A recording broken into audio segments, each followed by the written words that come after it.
A child knocked on my door at 2 a.m. saying, "My mommy won't wake up." When I looked at his hands, I saw the blood. The pounding on my door pulled me from sleep so violently I knocked my water glass off the nightstand. It shattered on the hardwood floor of my bedroom, and through the ringing in my ears I heard it again. Desperate, frantic knocking. I grabbed my phone. 2:17 a.m.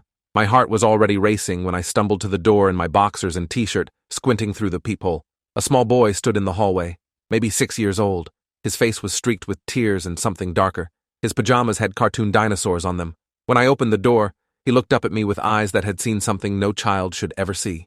His voice came out in a whisper. "My mommy won't wake up." That's when I saw his hands. Both palms covered in blood. Fresh blood. Still wet. The boy standing in front of me was shaking so hard his teeth were chattering. I asked him where he lived. He pointed down the hall. Apartment 3F, 3 doors down from mine. I'd never seen anyone come or go from that unit. Never heard a sound. The boy's name was Oliver. He told me this while I was grabbing a towel from my bathroom to wrap around his hands. He said his mommy's name was Rebecca. He said she was on the floor and wouldn't answer when he called her name. He said there was so much blood. I told him to stay in my apartment and I'd go check. He grabbed my arm with those bloody hands and begged me not to leave him alone. I brought him with me, held his hand, the less bloody one, as we walked down the hallway. The door to 3F was already open, just a crack, no lights on inside. I pushed it open slowly. The smell hit me first. Copper and something else, something wrong. I felt for the light switch. Found it. The apartment was identical to mine in layout, but completely different in every other way. Toys scattered everywhere. Children's books stacked on the coffee table. A small TV playing cartoons with the volume muted. And in the kitchen, visible from the entryway, a woman lay face down on the linoleum floor. Pool of blood spreading from beneath her. I told Oliver to wait in the living room. He didn't listen. He ran past me to his mother and dropped to his knees beside her. Started shaking her shoulder and crying. I pulled out my phone and called 911. The operator answered on the second ring. I gave her the address and apartment number. Told her there was a woman unconscious with significant blood loss. She asked if the woman was breathing. I knelt beside Rebecca, careful not to step in the blood, and checked for a pulse. Found one. Weak, but there. Her back was moving slightly. Shallow breaths. I told the operator yes, she was breathing but barely. The operator asked what happened. I said I didn't know. A child had knocked on my door. She asked if there was anyone else in the apartment. I looked around. Saw a closed door down the short hallway. Bedroom.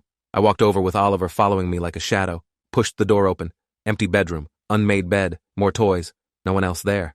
I told the operator we were alone. She said paramedics were 7 minutes away. She told me not to move Rebecca. Not to touch anything. Just keep her comfortable and monitor her breathing. Oliver was sobbing now. Full body sobs that shook his small frame. I picked him up and carried him back to the living room. Sat him on the couch. Asked him what happened. He said he woke up because he heard his mommy making strange sounds. Choking sounds. He came out of his bedroom and found her on the floor. He tried to wake her, but she wouldn't move. He got scared and ran to find help. Knocked on doors until someone answered. That someone was me. I asked if his daddy was home. He shook his head. No daddy. Just mommy. I asked if anyone else lived here. He said no. Just them.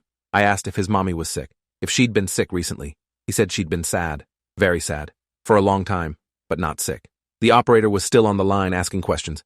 I answered what I could. Oliver's age. 6.5. Rebecca's approximate age. Early 30s maybe. Any visible injuries. I couldn't tell with all the blood. The paramedics arrived in 5 minutes. 2 of them. A man and a woman. They came in fast with their equipment and immediately went to work on Rebecca. The woman paramedic had me take Oliver into his bedroom while they assessed his mother. I carried him there and sat with him on his small bed, covered with superhero sheets. He wouldn't let go of my hand. Through the open door, I could hear the paramedics talking in urgent voices. Medical terms I didn't understand. They were moving fast. One of them called for police backup. That's when my stomach dropped. This wasn't just a medical emergency. Something else was happening here. Oliver looked up at me with those huge eyes and asked if his mommy was going to die. I told him the doctors were helping her, that she'd be okay. I was lying. I had no idea if she'd be okay. 2 police officers arrived. A younger woman with her hair in a tight bun, and an older man with gray at his temples. They spoke quietly with the paramedics, then came to Oliver's bedroom. The female officer knelt in front of Oliver and introduced herself as Officer Tess Blackwood. She had a kind face, soft voice. She asked Oliver what happened tonight. He repeated his story. Woke up, heard strange sounds, found mommy on the floor, got scared, found help. Officer Blackwood asked if anyone else had been in the apartment. Oliver said no, just him and mommy. She asked if mommy had any friends who visited. He said Aunt Claire sometimes came, but not tonight. Officer Blackwood looked at me, asked who I was. I explained. Neighbor. Oliver knocked on my door. I called 911. She asked if I'd touched anything in the apartment. I said no, just checked Rebecca's pulse. She nodded. Asked if I'd seen or heard anything unusual tonight before Oliver knocked. I said no. I'd been asleep. The paramedics were loading Rebecca onto a stretcher. I could see them through the doorway. She was intubated now, breathing tube down her throat, IV lines in both arms. They were moving with controlled urgency. The male officer asked Oliver more questions. About his daddy. Oliver said his daddy lived far away, didn't visit, only Mommy. The officer asked about other family. Oliver mentioned Aunt Claire again, said she was Mommy's sister, lived in Tacoma. The officer asked if Oliver knew Aunt Claire's phone number. He didn't, but he knew Mommy's phone was on the kitchen counter. Officer Blackwood went to get it. Came back with a phone in an evidence bag. She'd need a warrant to access it. Standard procedure. She asked Oliver if he knew his Mommy's passcode. He said it was his birthday, February 18th. She wrote that down. The paramedics were leaving with Rebecca, moving fast toward the elevators. One of them called back that they were taking her to Harborview Medical Center, trauma unit. Officer Blackwood asked Oliver if he had any other family nearby. Grandparents, friends' parents, anyone who could take care of him tonight. Oliver started crying again, said he wanted his Mommy. Officer Blackwood looked at her partner. They had a quiet conversation in the hallway. I heard fragments. CPS, emergency placement, foster care. My chest tightened. This kid had just found his mother dying on their kitchen floor. Now he was going to be shipped off to some stranger's house in the middle of the night. I spoke up before thinking it through, told them I could keep Oliver for tonight, just until they found his family. Both officers looked at me like I'd suggested something insane. Officer Blackwood asked if I had any prior relationship with the family. I said no, just neighbors. She said that wasn't how it worked. They needed to follow protocol. But her partner pulled her aside. More quiet conversation.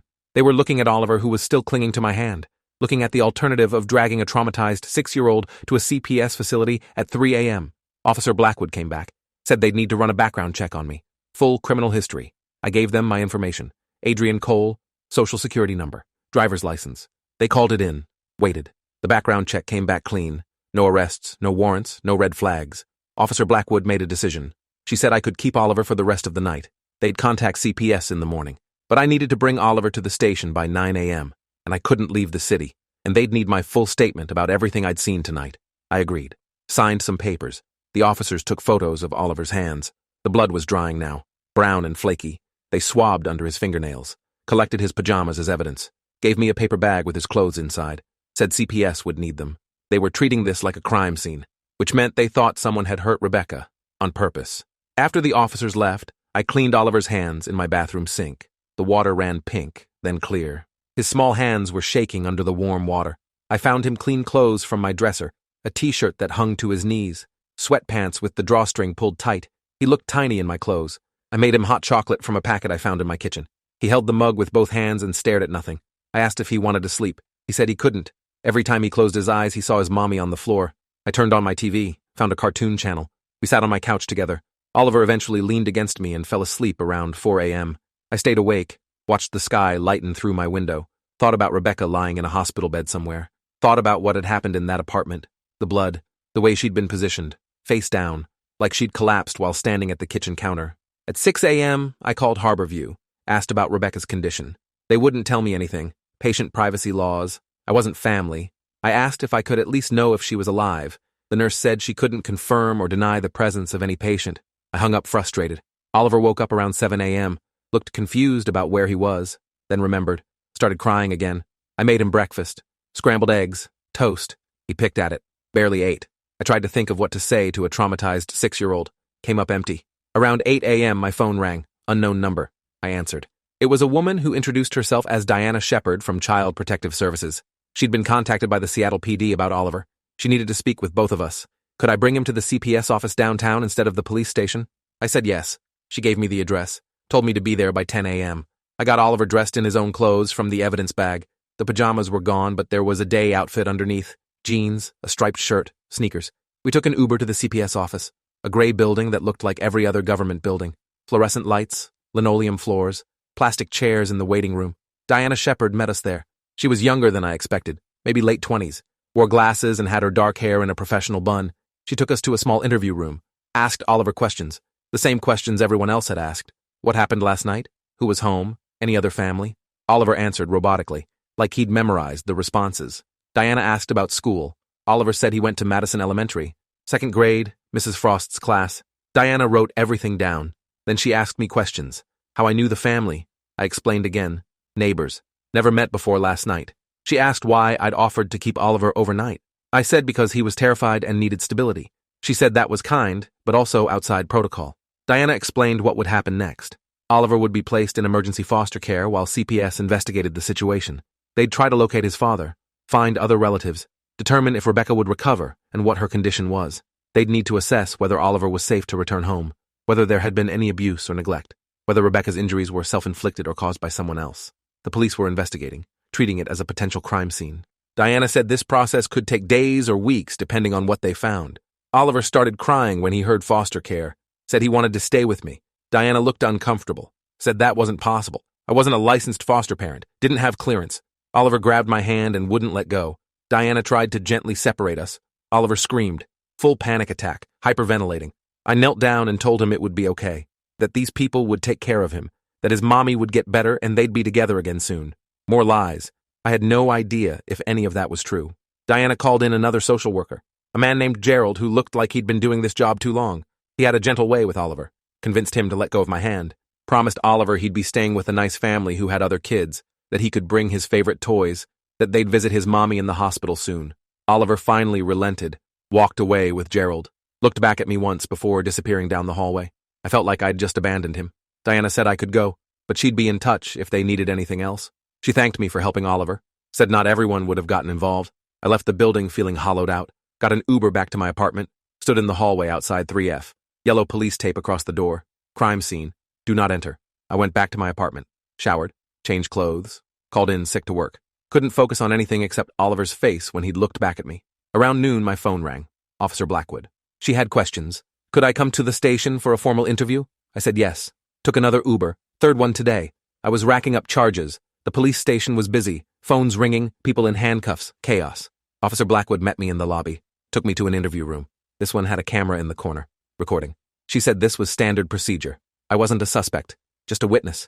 She needed my statement on record. I walked through everything again, the timeline, what I'd seen, what Oliver had said. She asked if I'd noticed anything unusual about Rebecca, any signs of trauma before the blood. I said she was face down. I couldn't see her face or front of her body. Officer Blackwood said that was probably for the best. I asked what that meant. She said she couldn't discuss an ongoing investigation, but off the record. She was surprised I'd kept it together as well as I had. Most civilians didn't handle trauma scenes well. I asked if Rebecca was alive. Officer Blackwood hesitated, then said yes, barely. She was in critical condition, induced coma. The doctors were working to stabilize her. I asked what happened to her. Officer Blackwood said they didn't know yet. They were waiting for toxicology reports, blood analysis. Crime scene investigation was still processing the apartment, but early indicators suggested it wasn't an accident. Someone had hurt her, or she'd hurt herself. Either way, it was bad. I asked about Oliver. She said CPS had him in a safe placement. I asked if they'd found his father. She said they were working on it. Rebecca's phone had been accessed. They'd found contact information for a Claire Brennan in Tacoma, Rebecca's sister. She was on her way to Seattle now, should arrive by evening. I felt some relief at that. Oliver would have family, someone who knew him, loved him. Officer Blackwood asked if Rebecca or Oliver had ever mentioned anything to me. Any problems, threats, suspicious people? I said no. We'd never spoken. I didn't even know they lived there until last night. She asked if I'd heard any arguments, loud noises, anything unusual in the past few weeks. I thought about it, realized I had heard something, about a week ago, late at night, shouting, a man's voice, then silence. I'd assumed it was from a different apartment. Sound carried weird in this building. Officer Blackwood wrote this down, asked if I could identify the voice. I said no, just knew it was male. Angry. She asked what time. I said around 11 p.m. maybe. She asked what day. I tried to remember. Last Wednesday, 6 days ago. She made a note, asked if I'd heard anything else, any other disturbances. I said no. That was it. She thanked me, said I could go, but I should remain available. They might need to ask more questions. I went home, sat in my apartment, stared at the wall, couldn't stop thinking about Oliver, about Rebecca, about that pool of blood.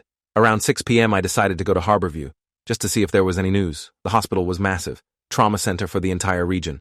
I asked at the front desk about Rebecca's condition. They still wouldn't tell me anything. I wasn't family. I said I was the one who'd found her, the one who'd called 911. The desk clerk said she appreciated that but couldn't help. Privacy laws. I was about to leave when I saw a woman rushing through the lobby. Dark hair, red eyes from crying. She looked like Rebecca. Same facial structure, same slim build. I approached her carefully, asked if she was Claire. She stopped, looked at me with suspicion and grief mixed together, asked who I was. I introduced myself, explained I was the neighbor who'd helped Oliver. Her expression softened. She thanked me, said she'd just arrived from Tacoma, was trying to see her sister. They wouldn't let her up to ICU yet.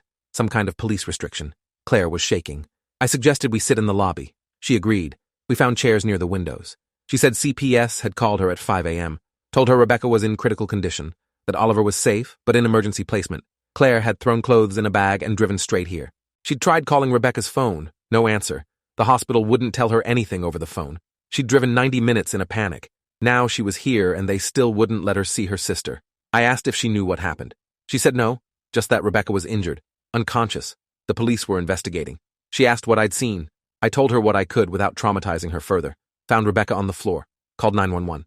Oliver had been scared but physically unharmed. Claire started crying. Said she'd been worried about Rebecca for months, ever since the separation. I asked what separation. Claire said Rebecca had split from Oliver's father 8 months ago. His name was Derek Morse. They'd been together since college, married for 7 years, but Derek had become increasingly controlling, possessive. Rebecca finally got the courage to leave, filed for divorce, got a restraining order, moved into that apartment to start over. Derek was supposed to have supervised visitation with Oliver, but he'd violated the restraining order twice, showed up at Rebecca's apartment, banged on the door, screamed threats. Both times Rebecca called the police. Both times Derek was arrested but released within hours. The justice system didn't take restraining orders seriously, not until someone got hurt or killed.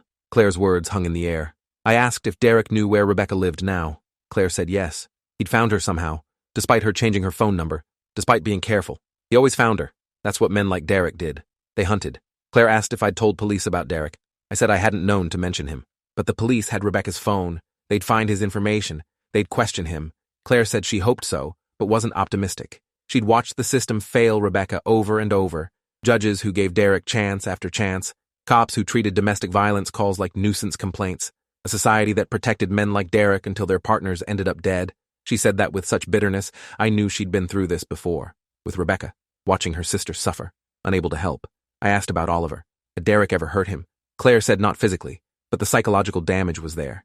Oliver had nightmares, anxiety. He'd started therapy 2 months ago, was finally making progress.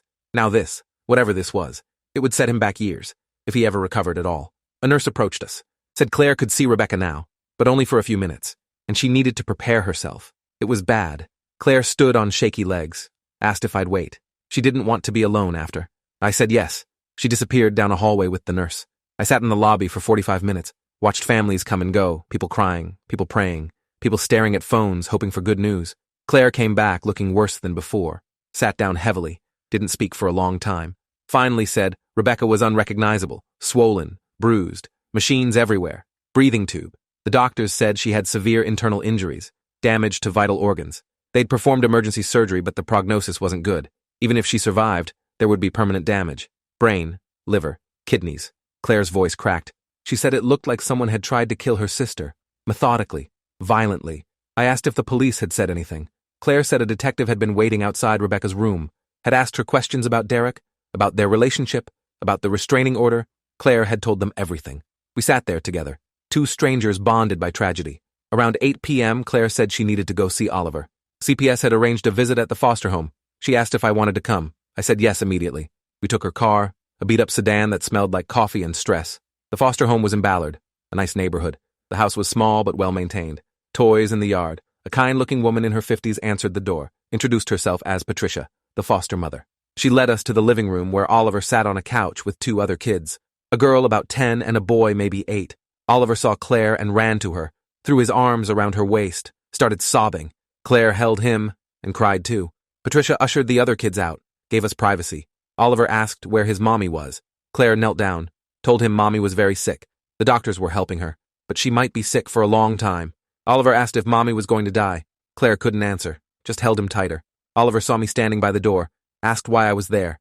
I said I wanted to make sure he was okay. He said he wanted to go home, wanted his mommy, wanted things to be normal. Claire promised they would be, someday, but right now he needed to be brave, needed to stay with Patricia. She was nice, the other kids were nice, and Claire would visit every day. Oliver asked if he could stay with Claire instead. She said she'd asked, but CPS said no. She lived too far away, worked full-time. Her apartment was too small. The system had rules, stupid rules that didn't account for the fact that Oliver needed family, needed someone who loved him, not strangers. We stayed for an hour, played board games with Oliver, tried to act normal, like his world hadn't just shattered. When it was time to leave, Oliver cried again, begged us not to go. Patricia gently pulled him away, said she'd make him special pancakes for breakfast, anything he wanted. Oliver didn't care about pancakes. He wanted his mother. Claire drove me back to my apartment. We sat in her car outside my building. She thanked me for everything. Said most people would have called 911 and walked away. Wouldn't have gotten involved. I said Oliver needed help. Anyone would have done the same. She said I was wrong. Most people wouldn't have. She gave me her number. Asked me to call if I heard anything. About Rebecca. About the investigation. Anything. I promised I would. She drove away and I went up to my apartment. Walked past the yellow tape on 3F. Stood outside my door. Realized I'd lived here for 3 years and never once checked if my neighbors needed help. Never introduced myself. Never built community. Just existed in my small bubble. And now a woman was dying 3 doors down. Her son was traumatized and displaced, and I'd been completely oblivious until a child knocked on my door covered in blood. The next morning, I woke up to my phone ringing. Detective Philip Garza, Seattle PD. He needed to speak with me. Could I come to the station? Again. I went. Same interview room. Same camera recording. But this time the energy was different, more intense. Detective Garza was older than Officer Blackwood. Hard face, tired eyes. He'd seen too much. He asked me to go through my statement again. Every detail. What time Oliver knocked. What he said. What I saw in the apartment. How much blood. Where it was located. Whether I'd touched anything. Moved anything. I answered everything. Again. He asked about the male voice I'd heard arguing. When, exactly? What was said? Could I identify any words? I said no. Just angry shouting. Too muffled to make out specifics. Detective Garza asked if I'd seen anyone entering or leaving 3F in the weeks before this happened. I said no. Never paid attention. He asked if I'd seen Derek Morse around the building. Showed me a photo on his phone. A man in his mid-30s. Dark hair. Square jaw. Looked normal. Harmless. I'd never seen him. Detective Garza leaned back. Said they'd picked Derek up for questioning yesterday evening. He'd been at work when Rebecca was injured. Had a solid alibi. Security footage at his workplace showed him there from 10 p.m. to 6 a.m. He worked third shift at a warehouse in Tacoma, 35 miles from Rebecca's apartment. No way he could have been there. Derek claimed he hadn't seen Rebecca in weeks, was respecting the restraining order, had no idea she was hurt until police showed up at his job. He'd seemed genuinely shocked, concerned even. But something wasn't right. Derek's demeanor shifted when asked about the divorce, about custody. He'd become defensive, angry, said Rebecca was trying to poison Oliver against him, that she was unstable, had mental health issues, was probably doing this for attention, trying to frame him. Detective Garza said Derek had a history, 2 previous domestic violence complaints from former girlfriends before Rebecca. Charges dropped both times, women too scared to testify, but the pattern was there. I asked if Derek was in custody. Detective Garza said no, couldn't hold him without evidence. His alibi was solid. Unless forensics found something connecting him to the scene, they had to let him go. He'd been released this morning, was already back in Tacoma. Free. I felt anger rising. Asked how that was possible. Rebecca was barely alive, Oliver was traumatized, and Derek was just walking free. Detective Garza said that's how the system worked. Innocent until proven guilty, even when everyone knew better. He said the crime scene unit had found something interesting, though. Couldn't tell me details. But there were elements that didn't add up. Rebecca's injuries suggested a sustained attack, but there were no signs of forced entry, no defensive wounds on her hands, no evidence of a struggle. It was like she'd just stood there and let someone hurt her, or hurt herself. But the injury pattern didn't match self-infliction either. It was a puzzle. And they were missing pieces. Detective Garza asked if I'd be willing to testify if this went to trial. I said yes.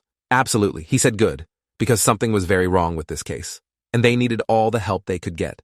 I left the station feeling frustrated, got an Uber home. My phone rang on the way. Claire. She'd just gotten a call from the hospital. Rebecca had taken a turn for the worse.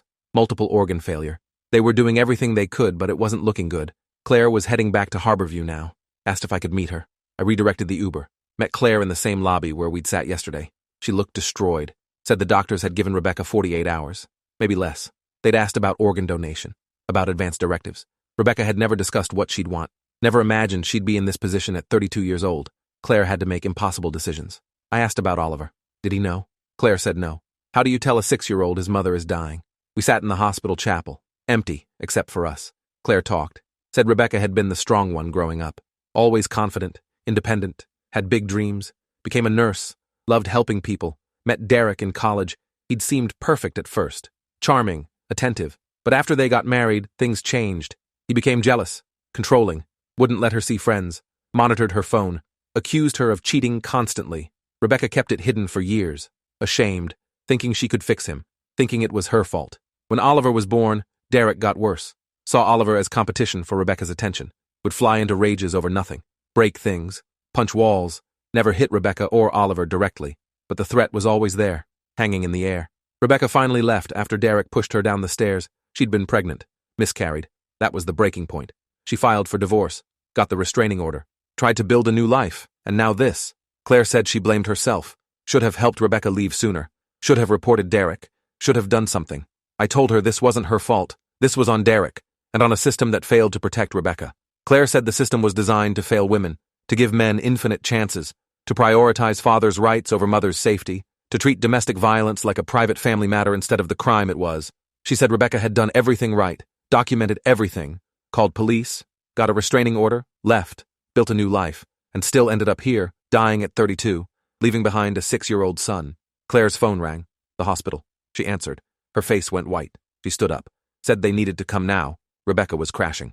We ran through the hallways, made it to ICU. A team of doctors was surrounding Rebecca's bed. Code blue, alarms blaring. They were doing chest compressions, pumping medication, shocking her heart, trying to bring her back. Claire and I stood outside the room watching through glass, helpless. After 20 minutes, the doctors stopped. One of them walked out, pulled off his mask, said he was sorry. Rebecca was gone. Claire collapsed. I caught her, held her up. She was screaming. No, no, no. Nurses came, tried to comfort her, lead her to a private room. I followed, sat with her while she called family, her mother, Rebecca's friends, everyone who needed to know. Each call was agony, repeating the news, hearing people break down. Claire eventually asked about Oliver. How would they tell him? The hospital social worker said CPS would handle it. They had counselors trained for this. But Claire insisted on being there. He needed family, needed to hear it from someone who loved him. The social worker agreed to arrange it for tomorrow morning at the foster home. Claire needed tonight to process, to figure out what to say, how to tell a 6-year-old that his mother was never coming home. I stayed with Claire at the hospital until midnight, helped with paperwork, arrangements, the practical, horrible details that come with death. When we finally left, I drove her to a hotel near the hospital. She couldn't drive herself, couldn't be alone. I got her checked in, made sure she had food, my number, said I'd come with her tomorrow to tell Oliver. She didn't argue, just nodded. I went home, lay in bed, stared at the ceiling, thought about Rebecca, about Oliver, about Derek walking free, about justice that would never come. I called Detective Garza, left a voicemail, asked what happened now that Rebecca was dead. Was this murder? Would Derek be charged? I needed to know this wouldn't be swept away. Another statistic, another woman dead at the hands of someone who claimed to love her. Detective Garza called back at 7 a.m., said Rebecca's death changed everything. This was now a homicide investigation. Medical examiner was performing an autopsy. Toxicology was rushed. They'd know more in 48 hours. He said Derek had an alibi, but that didn't mean he wasn't involved. Could have hired someone. Could have orchestrated it remotely. They were looking into his finances, phone records, known associates, building a case.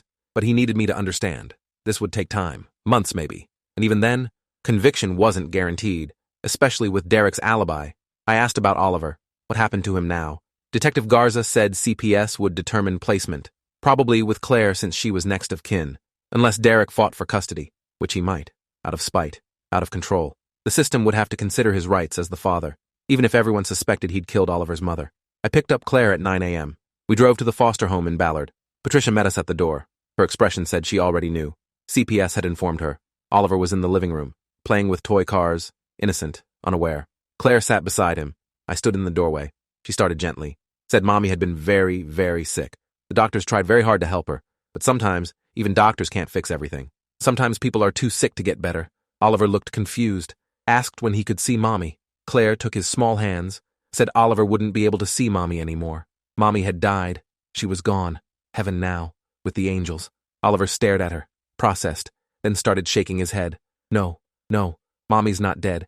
She's at the hospital, getting better. Claire tried to hug him. He pushed her away, screamed that she was lying, that Mommy was fine, that he wanted to see her, that everyone was lying. Patricia tried to help. Oliver threw a toy car at the wall. It shattered. He ran to his temporary bedroom, slammed the door. We heard him sobbing through the walls. Claire started to follow. Patricia stopped her, said Oliver needed space.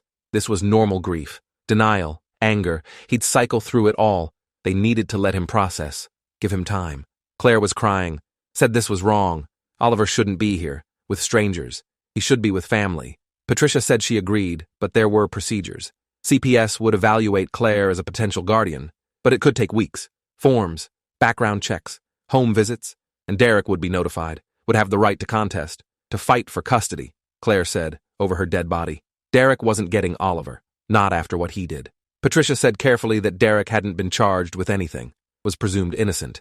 The court would have to consider his parental rights, unless evidence proved otherwise. We stayed at the foster home for hours. Oliver eventually came out, didn't speak, just sat on the couch, stared at nothing. Claire tried talking to him. He wouldn't respond, wouldn't look at her, shut down completely. Patricia said this was trauma response. Dissociation, normal under the circumstances. He'd need intensive therapy, support, time. Claire asked if she could take Oliver for the day, just to get him out of the house. Patricia said no, not without CPS approval. Claire argued. Patricia stood firm. Rules existed for a reason, even painful rules. We left around 4 p.m. Claire was furious, said this was kidnapping. They were holding Oliver hostage. I tried to calm her down, reminded her that Patricia was just doing her job, following protocol. The real enemy was the system. And Derek. Claire said she was going to fight, hire a lawyer, get emergency custody, do whatever it took. I said I'd help however I could. She dropped me off at my apartment, drove away to start making calls. The next few days were a blur. I went back to work, couldn't focus, kept checking my phone for updates. Claire texted constantly. She'd hired a family lawyer, was filing for emergency guardianship, had submitted to background checks, was preparing her home for Oliver. Detective Garza called on day 4, said the autopsy results were in. Rebecca had been poisoned, massive dose of insulin, enough to send her into hypoglycemic shock, cause organ failure, death. The insulin had been injected, not ingested. Someone had deliberately administered it. Rebecca wasn't diabetic, had no medical need for insulin. Someone had injected her with intent to kill, but there was something else. The injection site was on Rebecca's inner thigh. Hard to reach yourself, not impossible, but unlikely. And there were no other injection marks, no evidence of previous attempts. Just one massive lethal dose, administered precisely, professionally, like someone knew exactly what they were doing. Detective Garza said they'd searched Rebecca's apartment again, found an insulin vial in the back of the bathroom cabinet, behind cleaning supplies, wrapped in a plastic bag. Fingerprints on the vial belonged to Rebecca, only Rebecca, no one else. They'd checked. Derek's prints weren't there, no other person's prints, just hers, which meant either Rebecca had injected herself, suicide, or someone had been incredibly careful, wore gloves, made it look like suicide. Detective Garza said Rebecca's medical records showed no history of mental illness, no suicidal ideation, no previous attempts. She'd been in therapy after leaving Derek, working through trauma, but her therapist said she was making progress, planning for the future, excited about Oliver starting 2nd grade. This wasn't consistent with someone planning to die, but they had to consider all possibilities. The investigation was ongoing. They were looking into where the insulin came from, who had access. But without physical evidence connecting Derek or anyone else, this might be ruled as suicide. Case closed. I asked about Oliver. Would he be told? Detective Garza said eventually, when he was older. For now, CPS was treating this as suspicious death pending investigation. Derek had filed for custody, was claiming Rebecca's instability. Her suicide proved she'd been unfit, dangerous. He was Oliver's father, had rights. The court would decide. Claire was fighting back, but the system favored biological parents, even terrible ones. I felt sick, asked what I could do. Detective Garza said nothing unless I remembered something new, some detail I'd forgotten. I said I'd think about it, ended the call, sat in my apartment, replayed that night over and over. Oliver knocking, the blood on his hands, Rebecca on the floor, the pool spreading, the smell. Something nagged at me, something wrong. I couldn't place it. I called Claire, told her about the autopsy, the insulin, the fingerprints. She said it was impossible. Rebecca would never kill herself, would never leave Oliver. Someone did this, someone smart, someone careful, someone who knew exactly how to make murder look like suicide, someone like Derek. Claire said Derek was a pharmaceutical sales rep, had been for years, had access to medical supplies, insulin, syringes, knew dosages, knew how to inject, knew how to kill, but he had an alibi, was at work, miles away. Claire said he must have hired someone, paid someone. There was no other explanation. I asked if she'd told this to the police. She said yes, they were investigating, but without proof, it was speculation. Derek's finances showed no unusual transactions, no payments to suspicious individuals. His phone records were clean. If he'd hired someone, he'd been careful, covered his tracks, left no trail. Claire said her lawyer was filing emergency motions, requesting supervised visitation only for Derek, citing the restraining order history, the suspicious death, but the judge would probably allow some contact. Derek was the father, had rights. Claire's voice broke. She said Oliver was getting worse, wasn't eating, wasn't sleeping, barely spoke. The foster home was trying, but he needed family, needed her. The system was moving too slowly, forms and procedures while a 6-year-old suffered. 2 weeks passed. The court granted Claire supervised visitation with Oliver, once a week, 3 hours, at the CPS office, under observation. It was insulting, but better than nothing. Derek was granted the same. Claire attended every visit, brought Oliver's favorite foods, toys from home, photos of Rebecca, tried to maintain connection, keep memories alive. Derek attended twice. Both times brought expensive gifts, video games, remote control cars, things a 6-year-old would love. But Oliver barely reacted, didn't want Derek's gifts, didn't want Derek, would sit in the corner during visits, refused to speak. Derek would get frustrated, accuse CPS of turning Oliver against him, claim parental alienation, say Rebecca had poisoned Oliver's mind. Claire wanted to scream, to tell Derek exactly what she thought. But her lawyer advised silence. Let Derek show his true colors. Let the system see who he really was. The custody hearing was scheduled for 6 weeks after Rebecca's death. Claire's lawyer prepared everything. Character witnesses, Rebecca's documented history of abuse, the restraining orders, police reports, Derek's previous complaints from ex-girlfriends, therapy records showing Oliver's trauma response to Derek. But Derek had his own lawyer, expensive. Good. They prepared too. Painted Rebecca as unstable, suicidal, unfit. Said she'd kept Oliver from his father out of spite, that Derek had been trying to rebuild their relationship, that he loved his son, wanted to provide stability, said the suspicious death was tragic, but not Derek's fault. That without evidence of foul play, the court should focus on Oliver's best interests, which meant being with his father, his biological parent, not with an aunt who lived an hour away, worked full-time, had no children of her own. The hearing lasted all day. Testimonies, evidence, arguments. I attended as a witness, described that night, what I'd seen, what Oliver had said. Derek's lawyer asked if I'd seen Derek at the scene. I said no. Asked if I had any evidence Derek was involved. I said no, just suspicions. Suspicions weren't facts. The judge listened to everything, asked questions, reviewed documents. At the end of the day, she said she needed time to deliberate, would issue a ruling within a week. Claire left the courthouse devastated, said she could feel it going the wrong way. The judge was leaning toward Derek, toward biological rights, toward keeping father and son together, despite everything, despite common sense, despite the dead mother whose killer was still free. I tried to reassure her, said we didn't know what the judge would decide, had to wait. Hope. Claire said hope had died with Rebecca. Now there was only fear. Fear for Oliver. Fear of what Derek would do once he had full custody. No supervision, no oversight. Just a traumatized child and the man who'd probably murdered his mother. The judge's ruling came 6 days later. Joint custody. Claire would have Oliver during the school year. Derek would have summers and alternating holidays. Supervised visitation for Derek for 6 months, then reassess. It was a compromise. Solomon splitting the baby. Neither side happy, but the court's decision was final, unless new evidence emerged, unless something changed. Claire called me crying, said at least Oliver would be with her most of the time, away from Derek. But summers terrified her. 3 months alone with Derek. Anything could happen. I asked about the police investigation. Any updates? Claire said Detective Garza had called yesterday. The case was going cold. No new evidence, no witnesses, no confession. They'd interviewed Derek extensively. He'd never slipped, never revealed anything, maintained his innocence, his grief, his shock at Rebecca's death. Without proof, they couldn't charge him, couldn't arrest him, couldn't stop him from getting custody. The case would remain open, but inactive, unless something broke, some new lead, some revelation, but those rarely came. Claire picked up Oliver from foster care 3 days later, brought him to her apartment in Tacoma, enrolled him in a new school, started therapy twice a week, tried to build a life for him, for both of them. She quit her job to be home more, found remote work, did everything she could to help Oliver heal, but the damage was deep. Oliver had nightmares, panic attacks, separation anxiety, refused to sleep alone, would wake up screaming for his mother. Claire would hold him until he cried himself back to sleep, then lie awake, wondering how to help a child process this kind of trauma, how to explain that his mother was gone, that the man who'd probably killed her was his father, that the world was unfair and cruel, and justice was a myth we told ourselves to feel safe. 6 months passed.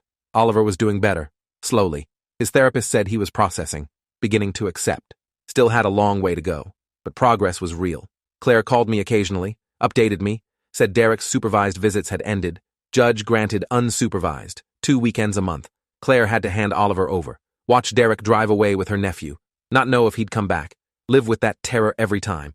So far, Derek had been model father, picked up and dropped off on time, called Oliver between visits, sent cards, acted like nothing had ever happened, like Rebecca had never existed, like the restraining orders and arrests and suspicious death were all misunderstandings. Claire said Oliver came back from Derek's quiet, withdrawn, would take days to open up again, to feel safe. Then it was time to go back. The cycle repeated, breaking him a little more each time.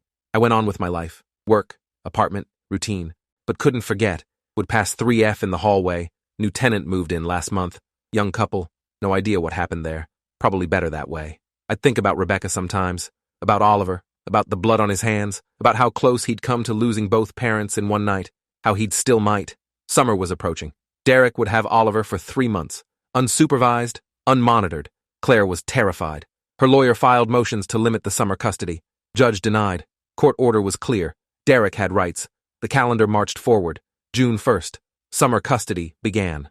Claire dropped Oliver off at Derek's apartment, cried the whole drive home, called me from her car, said she didn't know if she'd ever see Oliver alive again. I told her Derek wouldn't hurt his own son. She said Derek had probably killed Oliver's mother. Why would Oliver be safe? 2 weeks into summer, Claire stopped hearing from Oliver. Derek wasn't answering calls, wasn't responding to texts, was within his rights to limit contact during his custody time, but Claire was panicking. She drove to Derek's apartment in Tacoma, knocked, no answer, looked through windows, no one home. She called Derek's work. They said he'd taken vacation time, 3 weeks, didn't say where he was going. Claire called police, reported Oliver missing. They said he wasn't missing, was with his father, legal custody. Unless there was evidence of danger, they couldn't intervene. Claire called her lawyer. Lawyer filed emergency motions. Judge wouldn't hear it for a week. Scheduled court time. Couldn't bump other cases. Claire called me sobbing. Said Oliver was gone. Derek had taken him. Disappeared. She'd been right to be afraid. I called Detective Garza. Asked if he could do anything. He said his hands were tied. Derek hadn't broken any laws. Was allowed to travel with his son. Unless Claire had proof of danger, police couldn't act. 3 days later, Claire got a call. Unknown number. She answered. It was Oliver. Crying. Whispering. Said Daddy was acting scary. They were at a cabin somewhere. No other people. Just woods. Derek kept talking about Mommy. About how she'd tried to keep them apart. How she'd deserved what happened. How they'd be together now. Just the two of them. Forever. Oliver said he was scared. Wanted to come home. The line went dead. Claire tried calling back. Number blocked. She called police immediately, played them the recording. They took it seriously now. Put out alerts. Tracked the phone number. Burner phone. Purchased with cash. No way to trace. But the call had pinged off a cell tower in North Cascades National Park. Remote area. Hundreds of cabins. Forest Service started searching. Police helicopters. Ground teams. Looking for Derek's car. A gray sedan. Plates registered to Derek Morse. Claire and I drove up there. Joined the search. Spent 3 days hiking trails. Checking cabins. Finding nothing. On day 4, a ranger found Derek's car. Abandoned at a trailhead. Empty. No sign of Derek or Oliver. K9 units tracked their scent into the forest. Deep. Miles from any road. They were on foot. Running. Or hiding. Police called it a manhunt now. Amber Alert issued. Derek's photo everywhere. Described as armed and dangerous. Flight risk. Possible parental abduction. Media picked it up. National news. The story had everything. Dead mother. Suspicious circumstances. Custody battle. Missing child. Claire did interviews. Begged Derek to bring Oliver back. Said he'd get help. Treatment. Just please don't hurt Oliver. Detective Garza led the investigation.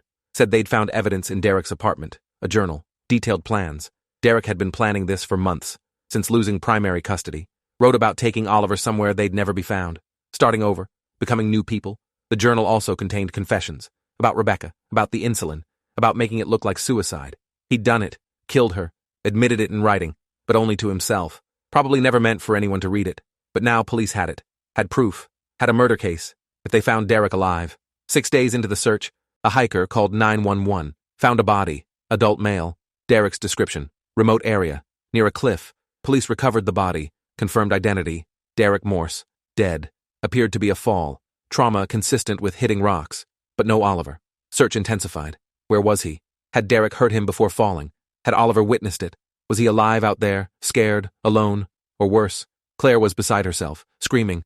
Couldn't breathe. I stayed with her. Held her up. Police brought in more teams. Searched a 5-mile radius from Derek's body. Used thermal imaging. Drones. Dogs. Nothing. Days passed. Hope faded. They were searching for a body now. No child could survive this long in the wilderness. No food, no water, no shelter. If Derek had hurt him, if he'd fallen somewhere, if animals had... Claire couldn't finish the thoughts. Just prayed. Begged. Bargained with God. Universe. Anyone listening. On day 9, a search dog alerted near a stream. 2 miles from Derek's body. Different direction. Police found a small cave. Really just an overhang. Inside was Oliver. Alive. Barely. Dehydrated. Hypothermic. Unconscious. But alive. They rushed him to hospital. Called Claire. She met them there. Oliver was in ICU. Critical condition. But stable. Doctors said another day and he'd have died. He'd been drinking stream water. Eating berries. Trying to survive. Waiting for rescue. When he woke up, he told police what happened. Derek had brought him to the cabin. Kept him there. Talked about Mommy. About staying together forever. Oliver got scared. Tried to call Aunt Claire. Derek caught him. Got angry. Said they had to leave. They started hiking. Derek was talking crazy, about Mommy deserving it, about how he'd made it look perfect. Nobody would ever know. They walked for hours. Oliver was tired, scared. Then, Derek slipped, near the cliff edge, fell, screamed. Oliver watched him disappear, heard the impact far below. Oliver ran, didn't know where, just away, found the cave, hid, waited, thought rescue would come. Days passed. He got weaker, hungrier, thought he'd die like Daddy, like Mommy, alone, but kept hoping, kept waiting, until the dog found him. Claire held Oliver in that hospital bed and sobbed. Relief, grief, rage, everything at once. Oliver was safe, alive, but scarred forever. Had watched his father confess to killing his mother, then watched him die. 6 years old, and he'd experienced more trauma than most people face in a lifetime. The therapists said recovery was possible, but it would take years, maybe decades. Oliver would need intensive treatment, support, love. Claire said she'd give him everything, whatever he needed, for as long as he needed it. She'd make sure he knew he was wanted, loved, safe, that what happened wasn't his fault, that he'd survived, that he was brave. Detective Garza closed Rebecca's case, ruled homicide. Derek Morse identified as perpetrator. Case cleared by death of suspect.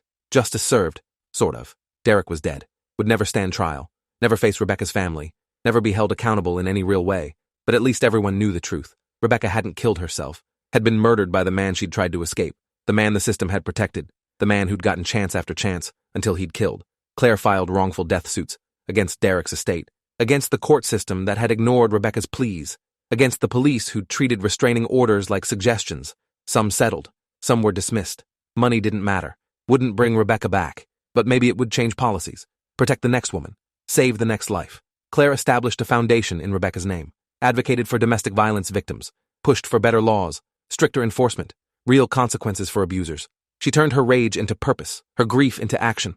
Oliver moved in with Claire permanently, started 3rd grade in Tacoma, went to therapy 3 times a week, made slow, steady progress, had good days and bad days, would still wake up screaming sometimes, would still check locks obsessively, would still flinch at loud noises, but he smiled sometimes too, played with other kids, talked about Mommy without crying every time, was learning to live with the weight he'd carry forever. Claire called me occasionally, updated me, said Oliver asked about me sometimes, the neighbor who'd helped him that night, who'd stayed when he was scared. I visited a few times, brought Oliver books, played board games, tried to be another stable adult in his orbit, another person who showed up, who cared. It wasn't much, but it was something. 2 years after that night, I moved to a different apartment building. Couldn't walk past 3F anymore without seeing blood, without hearing Oliver's small voice, without remembering how close evil had been to my door. But I kept Claire's number, kept the promise to show up for Oliver's birthdays and holidays, kept fighting alongside her for the laws that might save the next Rebecca, knowing we'd never save enough, but refusing to stop trying, because that night taught me that being a good person isn't about being a hero. It's about answering the door when a child knocks covered in blood and never closing it again. Thanks for watching till the end. Make sure to subscribe and like to not miss the next story.